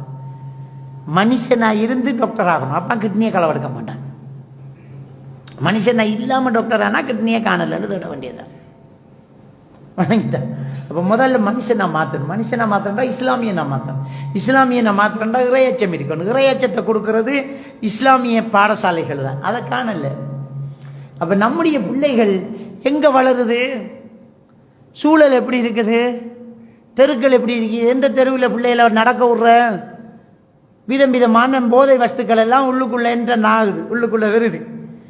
ஒரு தூளா லிக்யூட்டா பாவிக்கான், பவுடரா பாவிக்கான், சுருட்டா பாவிக்கான், புகையா பாவிக்கான்.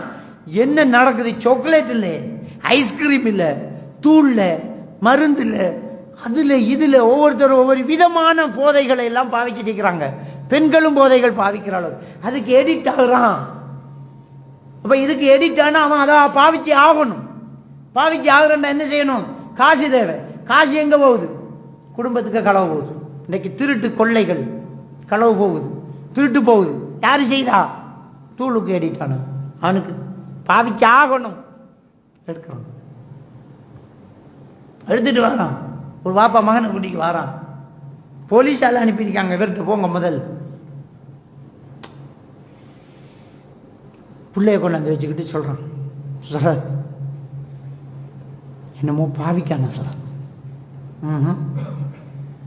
பாத்ரூமுக்கு போய் கதவை பூட்டி போட்டு திரும்பி பார்க்கணும் சார், கொமட்டை காணல, அதை களவெடுத்து வைத்துட்டான். சிரிக்கையில் நீங்க அவன் கத்துறான். அவன் அவனுக்கு அந்த வீட்டில் களவெடுக்கிறது. அதுக்கு பிறகு கூட இருந்த பொண்டாட்டி ஒப்பாரி வைக்க கேட்டின் சீலையே களவெடுத்துட்டான். குறை அரிசி பேக்கு களவு, தேங்காய் போத்தல் குறை பேக்கு களவு, கேஸ் சிலிண்டர் இல்லை, எங்களோட வீட்டை இருந்ததே அந்த கொமட்டும் டொய்லெட் தான், அதையும் இப்போ எடுத்துட்டான். பள்ளிக்கு தான் போகணும் பக்கத்தில். தூளுக்கு ஏறிட்டு போதைக்கு அவன் சும்மா இருக்கான். அவன் மலைச்சு போய்க்கும். அவனுக்கு ஒன்றும் விளங்குது இல்லை. பாப்பா அம்மா கஷ்டப்படுறாங்க, நகையை களவெடுத்திருக்கோம், பூனை களவெடுத்திருக்கோம், வீட்டில் இருந்ததை எல்லாம் களவெடு. அவனுக்கு அது பிரச்சனை இல்லை. இன்றைக்கு பாவிக்கிறதுக்கு என்ன எடுக்கிறேன் யோசிக்காம நான் எந்த பக்கத்தை உருக்கி பிடிச்சிடும் பாப்பா என்று ஆண்டவன் நம்மள்ட்ட அடிச்சு பேத்துருவான். கோமட்ட களவெடுத்தவனுக்கு நாம் எல்லாம் பெரிய சாமான் தான். அவன் பிரச்சனை அடுத்த தூள் அடிக்கணும். அதுக்கு என்னமாலும் பண்ணணும் தான் அப்படி பார்ப்பான். முழுக்க இப்படி பார்த்துக்கிட்டு இருக்கான். நம்முடைய நல்லா இருந்த பிள்ளைகளை நாசமாக்குது இந்த போதை வஸ்து பாவம். அது ஒரு பக்கத்தால, இந்த போன் வந்து பக்கத்தால. இந்த போன் போதையை விட ரொம்ப ஆபத்தான ஒரு சாமான் தான் இந்த போன். போனுங்கிறது சும்மா இல்லை. போனை கொடுத்துடாதீங்க. இந்த போனால மனநிலை பாதிக்கப்படுது, மனநோயாளி ஆகுறாங்க. இந்த போனால மனநோயாளியா. Phone edict. வெளிநாட்டில் எல்லாம் யூரோப்பில் எல்லாம் போன் பாவிச்சு அதுக்கு பழக்கப்பட்டு போன பிள்ளைகளை திருத்தி எடுக்கிறதுக்கு ஒரு சென்டர் இருக்கு. அதுல பேர் வந்து டோபமைன் ஃபாஸ்டிங் சென்டர். இப்ப நம்ம நாட்டில் போதை வஸ்து பாவிச்சவங்களுக்கு ரீஹபிலிட்டேஷன் சென்டர், யூரோப்பில் டோபமைன் ஃபாஸ்டிங் சென்டர். டோபமைன்ங்கிறது அந்த மூளையில சுரக்கிற ஹோமோன் பேர். அந்த ஹோமோன் கூடுதலாக சுரந்தா மென்டல், அது போனால சுரக்குது. அதை ஃபாஸ்டிங் பண்ணணும். அதுக்கு தான் அந்த சென்டருக்கு அந்த பேர் வச்சுக்கான். போனால மனநோய் வந்துட்டா இல்லையாண்டு ஒரு டெஸ்டிங் வைக்கலாம், ஒரு சின்ன டெஸ்ட். என்ன யூரின் டெஸ்ட் மாதிரி, பிளட் டெஸ்ட் மாதிரி. போனால நம்மளோட பிள்ளை போன் பாதிக்குது, பைத்தியம் பிடிச்சிட்டா சும்மா தான் இருக்குதான்னு நீங்க டெஸ்ட் பண்ணணும்னா ஒரு சின்ன டெஸ்ட். போனை வேண்டி எடுங்க. போனை வேண்டி எடுத்தா நாங்களும் பக்கத்து வீட்டுக்காராக்கள் புதினம் பார்க்காங்க, லைட்டுகள் ஒட்டையுதுண்டா பைத்தியம் முத்திட்டா. பொம்பளை பிள்ளைக்கே இந்த பைத்தியம் பிடிக்குது. Phone edit. அந்த போன்ல என்ன ஃப்ரீ ஃபயர் பப்ஜி ஆகும். முத்தின பைத்தியம் அது ஃப்ரீ ஃபயர் பப்ஜி. இந்த கேம் என்ன, இந்த கேம் என்ன? ஒன்றுமில்லாம காலையிலிருந்து ஒலிம்பி கொலை செய்யறதான் அந்த கேம்.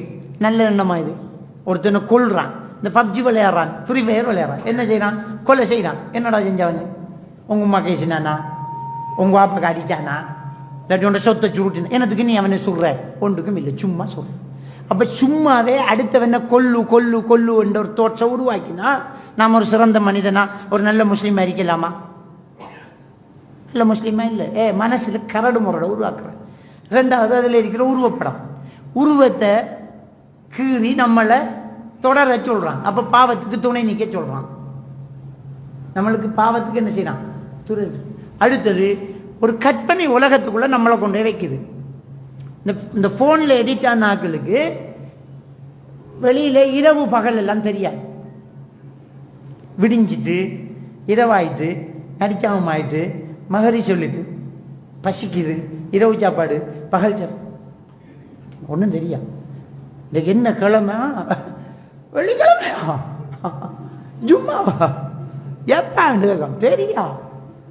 உமாக்கு கடைக்கு போவேன், எல்லா வாப்பாக்கு ஒரு வேலை செய்ய, எல்லா ராத்தாக்கு ஒரு வேலை செய்ய, எல்லா ஸ்கூல் வேலை செய்யலாம், டொய்லெட் போடுறது, முடி இறக்குறது, வலிக்கிறது, நகம் பட்டுறது, சாப்பிட்றது, குளிக்கிறது, சுத்தமாகிறது, வீட்டுக்கு வந்த விசிட்டர்ஸை பார்க்கறது. சில வீட்டுக்கு நாம் போவோம் ஃபோனில் இருப்பான், காய்ச்சிக்கிட்டு இருப்பான் ஃபோனில் இருப்பான், டீ குடிப்பான் ஃபோனில் இருப்பான், விறக்கொலை போகிறோம் ஃபோனில் இருப்பான். அவன் அந்த ஃபோனுக்குள்ளேயே கிடக்கான், அவன் வேற ஒரு உலகத்தில் இருக்கான். அமித் மௌலே வந்து போனாரா? அவனுக்கு தெரியா, அவனுக்கு தெரியா. வேற ஒரு உலகத்துக்குள்ளே கொண்டு போய் வைக்குது இந்த ஃபோன். அப்ப இந்த இளைஞர்கள் சாதித்தவர்கள், இந்த இளைஞர்கள் இஸ்லாத்தை வளர விட்டவர்கள், இந்த இளைஞர்கள் சமுதாயத்தை புரட்டி போட்டவர்கள். இந்த இளைஞர்களுக்கு இப்ப விலங்க போட்டு வச்சுட்டான் நம்முடைய சமுதாயம் அவுட். அடுத்த ஜெனரேஷன் வீழ்ச்சி. இப்ப இஸ்லாத்தினுடைய வளர்ச்சி கம்மி, குறையுது. இருக்கிறார்கள் என்னமோ குரு அனுமதிச்சும், இருக்கிறார்கள் பள்ளி நிர்வாகமும் எல்லாம் பாதுகாக்கணும். நான் இருக்கிற கொஞ்சம் போனா அடுத்த ஜெனரேஷன்ல இந்த பள்ளிக்குள்ள என்ன செஞ்சு என்னடா இதெல்லாம் கட்டி வச்சு கிடக்கு, இதுல என்ன நடந்திருக்கு ஒரு காலத்துல யோசிக்கிற அளவுக்கு வந்துடும் போல கிடக்கு பயமா. அதுக்குள்ளேயும் கொஞ்சம் பேர் மார்க்கம் என்ற பேர்ல புதுசா உருவாயிட்டு வந்து மூளைக்கு படலண்டா அதிசா லைவ் ஆக்கிட்டு போறான். அது வேற, அவருக்கு மூளைக்கு படலையா, புத்திக்கு படலையா, அதிசா லைவ் ஆக்குறாரு அவர். அது சரி வராது. அது எப்படி பள்ளி எப்படி ஊதின, சே பள்ளி ஊதின ரூ 10 ரூபா. அது சரி, ரசூல்லா சின்னத்தை கிண்டல் பண்ணி நையாண்டி பண்ணி நக்கல் பண்ணி இஸ்லாத்தில் ஒரு முக்கியமான ஒரு பங்குல இருக்கிறவங்க. அவங்கள நம்ம பாதுகாக்கணும், அவங்கள நாங்கள் வளர்த்தெடுக்கணும். வளர்த்தெடுக்கிறண்டால் நம்முடைய மக்கள் எல்லாரும் ஒன்று சேரணும், தனவந்தர்கள் எல்லாம் ஒன்று சேரணும். இருக்கக்கூடிய குர்ஆன் ஹதீஸ் பேசக்கூடிய மதரசாக்களை கொஞ்சம் கட்டி எழுப்பணும், அதுக்கு நல்ல வளம் கொடுக்கணும். கேட்க ஒரு மதரசாவில் இருக்கிற ஒரு உஸ்தாதுக்கு 1 லட்சம் ரூபாய் சம்பளம் கொடுக்கணும். நல்ல மேசைகளை போடு, பிள்ளைகளுக்கு சாப்பாடு சும்மா வீட்டில் இருக்கிற அதே குவாலிட்டியில கொடு. நம்முடைய பிள்ளைகள் அப்ப அந்த பிள்ளைகளை நாம பிரைவேட்டாவே படிப்பிக்கலாம். கவர்மெண்ட் ஸ்கூல்ல விட்டு போட்டு பிரைவேட் ஸ்கூல்களுக்கு அடி புட்டி. இப்ப நம்முடைய முதல் கொழும்புல தான் பிரைவேட் ஸ்கூல்கள், இப்ப நம்முடைய ஊர்லயே பிரைவேட் ஸ்கூல்கள், இங்கிலீஷ் ஸ்கூல்கள். அதுக்கு வேணும்னா அட்மிஷன் ஃபீஸ் என்ன, அது சாரி அப்ளிகேஷன்லாம் முடிஞ்சு அப்படிங்க. அது நம்ம சும்மா சேர்க்கிற மாதிரி. டேய் 1 லட்சம் ரூபா அட்வான்ஸ் வந்து சேர்க்காண்டா, சாரி. அதுல 1ஆம் ஆண்டுக்கு பிள்ளைய இருக்கக்குள்ள இன்டர்வியூ எடுக்க, டேய் படிப்பிக்க ஒன்றும் தெரியாத பிள்ளைய தான் சேர்க்கும், அதை கூட இன்டர்வியூ எடுக்கான் அவன். இது இருக்கடா குதிரத்து கண்டுபிடிச்சானுகள்.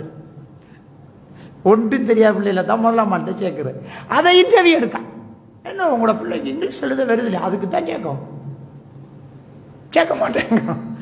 இப்படி எல்லாம் இந்த பிரைவேட் ஸ்கூல்கள் எல்லாம் உருவாகுதே. நாம உருவாக்குவோமே மதரசாக்கள் நல்ல நல்ல ரெஜிஸ்டர் பண்ணப்பட்டு கவர்மெண்ட் அனுமதியோட நடந்துகிட்டு இருக்கிற குர்ஆன் ஹதீஸோட நடக்கிற நல்ல மதரசாக்களை அப்படியே கட்டி எழுப்பி நல்ல கட்டடங்களை போட்டு நல்ல சாப்பாட்டை கொடுத்து நல்ல உலமாக்களை கொண்டு வந்து நல்ல ஆசிரியர்களை கொண்டு அந்த ஸ்கூல் பாடத்தை கொடுத்து இங்கிலீஷை கொடுத்து சிங்களத்தை கொடுத்து விஞ்ஞானத்தை கொடுத்து ஏலவல் பாடம் பயோ படிப்பிக்கலாம். மதரசா பயோ படிப்பிக்குது, மௌலவி ஆயிட்டு டாக்டர் ஆகு. இதை நாம செய்யணும், இல்லாம இல்லை. ஏன்னா நம்மகிட்ட டொனேஷன் வாங்கி தான் மற்ற மதத்தில் இருக்கிறவனே நடத்திக்கிட்டு போறான் அவனுடைய ஃபங்க்ஷனுங்களை. நம்மகிட்ட நல்லா இருக்குது, நல்ல வளம் இருக்குது, நல்லா கொடுக்கும். அதை நாம நம்முடைய சமுதாயத்துக்கு செலவழிக்கணும், நல்ல மதரசாக்களை உருவாக்கணும். அப்ப நம்முடைய இளைஞர்கள் அங்க பாதுகாக்க போறாங்க, நம்முடைய யுவதிகள் பாதுகாக்க போறாங்க. நடந்து 15 வயசுக்கு 25 வயசுக்கு இடைப்பட்டவர்கள் எய்ட்ஸ் நோய் அதிகமாக இருக்கிறது என்று இன்றைய தகவல். எய்ட்ஸ் நோய் அதிகரிக்கிறான். எந்த வயசு? 15 இருந்து 25 வயசுக்குள்ள எய்ட்ஸ் நோய் அதிகரிக்கிறான். அப்ப விபச்சாரம் அதிகமா நடக்குது இல்லையா? பின்ன நடக்காதா? இந்த போன் கையில இருந்தா எல்லாம் நடக்கும், முழுக்க நடந்துகிட்டு இருக்கு. அப்ப நம்முடைய யுவதிகளை காப்பாற்றணும், நம்முடைய பெண் பிள்ளைகளை காப்பாற்றணும்டா அந்த பெண்களுக்கு நல்ல ஒரு மார்க்க சூழல்ல படிப்பிக்கக்கூடிய ஒரு கொலிஜை உருவாக்கும். அவங்க மார்க்கத்தோடு இருக்கணும், ஒரு பேணுதல் இருக்கணும், அஜ்னபி மஹரமி உறவு பேணுற ஒரு மாதிரி இருக்கணும். அது இல்லை நமக்கு. அது அதை சொன்னால் ஃபேஷன், ஃபேஷன் இல்லாது. மார்க்கம் எங்கே இருக்குது? இஸ்லாம் எங்கே இருக்குது? ஒழுக்கம் எங்கே இருக்குது? இல்லை. ஸ்கூல்லையே ஆசிரியர் தினத்துக்கு டான்ஸ் அடித்தா சாரும் டீச்சரும் எழும்பிக்கிட்டு, அப்போ பிள்ளைகள் எப்படி இஸ்லாத்தோட இருக்கிற? ஒழுக்கத்தை சொல்லிக் கொடுக்குற ஆசிரியர் மேடையில் டான்ஸ் அடித்தா பாட்டை போட்டா அப்போ பிள்ளை லவ் பண்ணும் தானே, லவ் பண்ணுறான் தானே, ஓடும் தானே. எத்தனை ஸ்கூலில் பிள்ளைகள் மயங்குழுந்து அங்கே கொண்டு போனா பிள்ளை பிரெக்னென்ட் ஆகிருக்கேங்கிறோம் இல்லையா? எத்தனை நடந்துட்டு? எப்படி பிரெக்னென்ட் ஆன? எப்படி ஆன? நீங்க பாட்டு போட்டு அடிக்காட்டினே அவன் ஒத்திக்க பார்த்திக்கான். இதை சொல்ல போனா நம்மளை பத்தி பார்லிமெண்ட்ல வச்சு பேசுறான், பரதநாட்டியம் பத்தி பேசினாங்க. இந்த ஒழுக்கத்தை சொன்னா நம்மளுக்கு எதிராக கதைக்கானு. இவர் என்ன பரதநாட்டியம் ஆடுற ஆடுவேன் தானே, நான் இன்றைக்கும் சொல்லுவேன் தான். நீ என்னன்னாலும் எங்கட கடமையை நாங்கள் செய்யலாம். ஒழுக்கம் இல்லையே உங்கள்கிட்ட.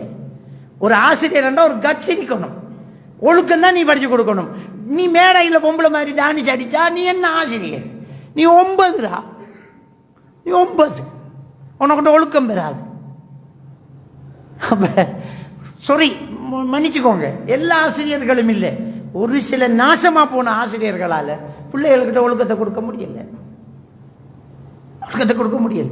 அப்ப பிள்ளைகள்கிட்ட ஒழுக்கம் மார்க்கம் வரணும் என்றா கார்டியன்ஸ், பெற்றோர்கள், ஆசிரியர்கள், ஊரில் உள்ள தனவந்தர்கள், வழிகாட்டல்கள் சரியா இருக்கணும், பக்காவா இருக்கணும். இப்போ இளைஞர் சமுதாயத்தை பாதுகாத்தால் இஸ்லாமிய சமுதாயம் பாதுகாக்கப்படும். இளைஞர் சமுதாயத்துக்கு சேவைகளை செய்வோம், கவனத்தை அங்க செலுத்துவோம், பிள்ளைகள் விஷயத்தில் பெற்றோர்கள் கவனம் செலுத்துவோம். அதுவரைக்கும் நம்முடைய பிள்ளைகளை நாம பாதுகாக்கணும். இஸ்லாமிய விளிமியங்களை பிள்ளைகள்கிட்ட நம்ம உருவாக்கணும். இந்த ஒரு வேலையை பிள்ளைகள்கிட்ட இஸ்லாம் போய் சேர்றதுக்கான வழி எங்க இருக்குன்னு தேடுங்க. இப்படியான நிகழ்ச்சிகளை அடிக்கடி வைங்க. தர்பியா நிகழ்ச்சிகள், மாணவர் நிகழ்ச்சிகள், பயான் நிகழ்ச்சிகள், இதுகளை அடிக்கடி வச்சா அந்த பிள்ளைகளை காதுக்கு அதாலும் போகும். இது கொத்துபாக்கே கடைசியா வார கடையா வந்தா இமாம் மிம்பர்ல இருக்கக்குள்ள அப்ப உழுவர்றேன். நேரத்தில் வந்தாலும் தூணையும் பேனையும் பிடிச்சிக்கிட்டு படுக்கிறேன். நேரத்தில் வந்து இங்கே முன்னுக்கு இடம் இருக்கும், அங்கே பேனுக்கு கீழே நல்ல ஒரு தூணை பிடிச்சி அப்படியே தூங்கியாச்சு. அன்றை தான் ரெஸ்ட் அவர் வெள்ளிக்கிழமை வீட்டை படுத்தா உம்மா பிள்ளைகளை காவ காக்கிற வாப்பா படுக்க, பாப்பா படுக்க, இங்கே பாக்ஸுக்கு கீழே படுக்க. எப்படி தங்கத்திர போகுதுன்னு தெரியா? பயான கேட்கறதும் இல்லை நேரத்தோட ஜும்மாக்கு வந்து. அப்ப பயானுகளை போடுவோம், இப்படி தர்பியா நிகழ்ச்சிகளை வைப்போம். அது பிள்ளைகளுக்கு ஒரு மோட்டிவேஷனாக இருக்கும், மார்க்கத்தை சொன்ன மாதிரி இருக்கும், ஒரு ஹதீஸை சொன்ன மாதிரி இருக்கும். பழையபடி நம்ம இஸ்லாமிய சமுதாயமாக வந்து இஸ்லாமிய விழுமியங்கள், ஒழுக்கங்கள் இருக்கணும். பாவத்தை கண்டா தடுப்போம். ஆற பிள்ளை இது எனக்கு தெரியாத பிள்ளைன்னு போப்படா, மன்றா மின்குமுல் முன்கர ஃபல்யு கையு பியதி. பாவத்தை கண்டா கையால் தட்டு போ. இப்படி ஆரன் என்னது கையில் என்னடா புகை இது என்ன இந்த இடத்துல இது நமக்கு என்ன வம்புக்கு நாம் போனோம்டா ஊர் நாரி போய்த்துரு. சம்பந்தம் இல்லாமல் ஒரு மோட்டார் பைக்கில் ஒரு சந்தியில் கண்ண நேரமாக இருக்குதுண்டா பாருங்க, வச்சு போட்டு எந்த வீட்டுக்கு பாஞ்சிக்கா நிறையா. கொஞ்சம் பாருங்க, நம்முடைய சமுதாயத்தை நாம தான் பாதுகாக்கணும். சும்மா ஒரு வீட்டுக்கு ஒரே ஆள் வந்து போகுது, வாடகைக்கு ஒரு குடும்பம் வந்துருக்கு, ஒரே பொடியன்கள் வந்து போறானுங்கள்டா தூள் விற்காண்டாம்பி. வேற என்ன என்னத்துக்கு வாங்க தூள் விற்கான்? இந்த தூள் வியாபாரிகள் வேற டிசைன்ல வரான், பெட்ஷீட் வித்துக்கு வருவாங்க, கதிரை வித்துக்கிட்டு வருவான், என்ன காபட்டு வித்துக்கு வருவான். அவன் கையில் இருக்கிற மொத்த சாமானை பார்த்தாலே ஒரு 2000 ரூபாய் சாமான் தான் இருக்கு. எப்படி வாடகை கூட எடுத்து வாழ்றான் என்று பார்த்தா அது சாமான், அது உள்ளுக்குள்ள பக்கட்டா வித்துக்கிட்டு இருக்கான். இது வெளியில்லை, அது வெளியில்லை. அந்த பிளாக் மணியை ஒயிட் மணி ஆக்குற சாமான் தான் இது, உள்ளுக்கு பிளாக் மணி. தயவு செஞ்சு கொஞ்சம் உற்று கவனிப்போம், சம்பந்தப்பட்ட இடத்துல அறிவிக்கணும். சம்திங் ராங்காக தெரியுது, என்னென்னு பார்க்கணும். சும்மா தெரியாதாக்களுக்கெல்லாம் வீடு வாடகை கொடுக்குறேன், கடை ரூம் வாடகை கொடுக்குறேன், இந்த வேலைகள் பார்த்துருக்கப்படாது. நம்முடைய ஊர் தான் நாசமாக போகுது. நல்ல சம்பளம் பாப்பா 20,000 ரூபா வாடகை தாரான் பாப்பா கொடுக்குறோம். 5,000 ரூபா தான் கேட்காங்க எல்லாரும் வீட்டுக்கு. இவன் 20,000 ரூபா தாரான்டா கொடுத்துருவான். 20,000 தந்து போட்டு நம்முடைய 20 பிள்ளைகளை நாசமாக்கி போட்டு போய்த்துருவான். அப்போ தயவு செஞ்சு இதுலாம் கொஞ்சம் கவனம் செலுத்தணும், என்ன நடக்குது இந்த ஊர்லன்னு. அப்போ நாம் நம்மளோட வாட்டுக்கிட்டு இருக்கிறது இல்லை, நம்முடைய சமுதாயத்தை பாதுகாத்து, நம்முடைய சூழலை பாதுகாத்து, நம்மளோட பிள்ளைகளை கவனம் செலுத்தி என்ன நடக்குது, என்ன செய்கிறோன்றதை பார்க்கணும். இதை பார்க்குறதுக்கு நம்மளை போகணுட்டா தானே. இது முழு பேருக்கும் தகப்பன் சாமி போகணும் கையில், பேர புள்ள எடுக்கிற வயசில் அவருக்கு ஒரு கேர்ள் ஃப்ரெண்டு. அப்போ நம்ம எப்படி புள்ள வளர்க்குறது? தயவு செஞ்சு அந்த சனியனை தூக்கி வச்சு போட்டு குடும்பத்தை கொஞ்சம் கவனிச்சோம்டா நல்ல இளைஞர் சமுதாயத்தை உருவாக்கலாம். எல்லாம் வல்ல அல்லாஹ் சுப்ஹானஹு வ தஆலா நம் அனைவரையும் ஈமானோடு வாழ வைத்து ஈமானோடு மரணிக்க செய்வானாக. வாஹிரு தஅவானா அனில் ஹம்துலில்லாஹி ரப்பில் ஆலமீன்.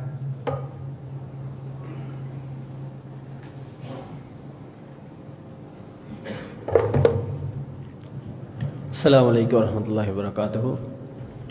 இளைஞர்களும் இன்றைய நிலையும் என்ற தலைப்பில் பல முக்கியமான சமூக நடைமுறைகளை உங்களுக்கு முன்னால் சமர்ப்பித்த ஷேக் அப்துல் ஹமீத் சரையலுக்கு அவர்களுக்கு அல்லாஹு தஆலா பரக்கத் செய்ய வேண்டும், அவர்களுடைய ஆயுளை நீட்ட வேண்டும். அதேபோன்று அன்புக்குரியவர்களே, இந்த நிகழ்வை ஏற்பாடு செய்த ஜாமில் இஸ்லா ஜும்மா பள்ளிவாசல் நிர்வாக சபை உறுப்பினர்களுக்கும், அதேபோன்று சிற்றுண்டிகளை ஏற்பாடு செய்த நிர்வாக சபை உறுப்பினர்களுக்கும், இதில் கலந்து கொண்ட அனைவருக்கும் அல்லாஹு தஆலா மென்மேலும் பரக்கத் செய்ய வேண்டும் என்ற இனிய பிரார்த்தனையோடு இந்நிகழ்வை நிறைவு செய்யும் முகமாக சுப்ஹானக்கல்லாஹும்ம வபிஹம்திக அஷ்ஹது அல்லா இலாஹா இல்லா அன்த அஸ்தக்ஃபிருக வ அத்தூபு இலைக்.